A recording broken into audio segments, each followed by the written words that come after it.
L'heure des mots vous est offerte par AJF Consulting.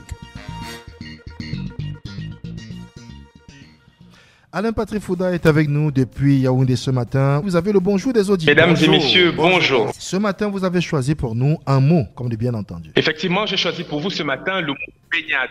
Selon Larousse, il signifie action de se baigner ou endroit où l'on peut se baigner généralement en eau courante ou pour le plaisir. Ce plaisir dont il est question est compromis pour les touristes et les riverains de la ville de Kribi.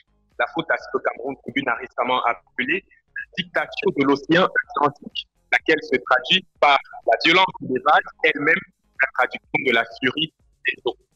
Comme si on engloutit plusieurs pêcheurs dans les zones de Longwy, Bala et Lalobé. Le préfet du département de l'océan, Nouhou Bello, n'a pas eu d'autre choix que d'interdire les baignades en mer ces jours-ci. En fait, depuis le début du mois d'août, les eaux de l'océan Atlantique se déchaînent avec une rare violence sur les plages de Kribi. Les vagues vont jusqu'à traverser la chaussée et s'émet la panique parmi les populations et les visiteurs. Si rien n'est fait, à en croire un observateur, la route nationale numéro 7 sera coupée par la mer dans quelques mois. À la délégation du ministère de l'Environnement, de la Protection de la Nature et du Développement durable, on pointe un doigt accusateur sur la destruction des mangroves et l'exploitation du sable marin. Arrêtons-nous un instant sur ce dernier aspect des choses.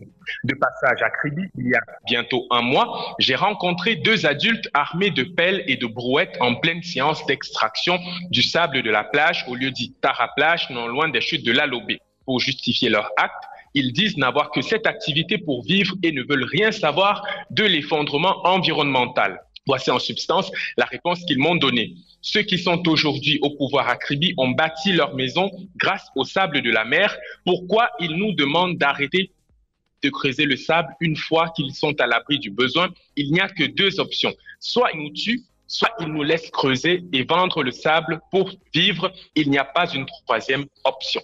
Hélas, voilà où nous en sommes.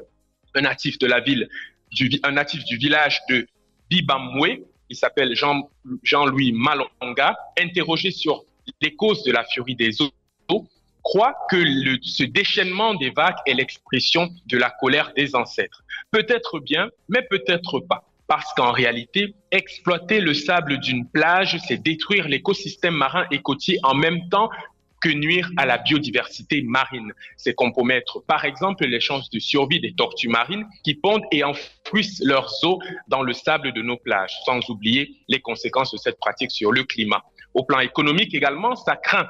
Selon le journal Cameroun Tribune de lundi 21 août 2023, la semaine dernière, depuis déjà plusieurs semaines, 1 kilo de bar est vendu à 7 000 francs CFA et 8 000 francs pour 1 kilo de sol. Les débarcadères sont vides et le journal informe qu'il devient maintenant impossible pour les pêcheurs de faire 2 jours et 2 nuits en mer comme à l'accoutumée parce que les vagues violentes et rapides ne permettent pas aux pirogues de se stabiliser.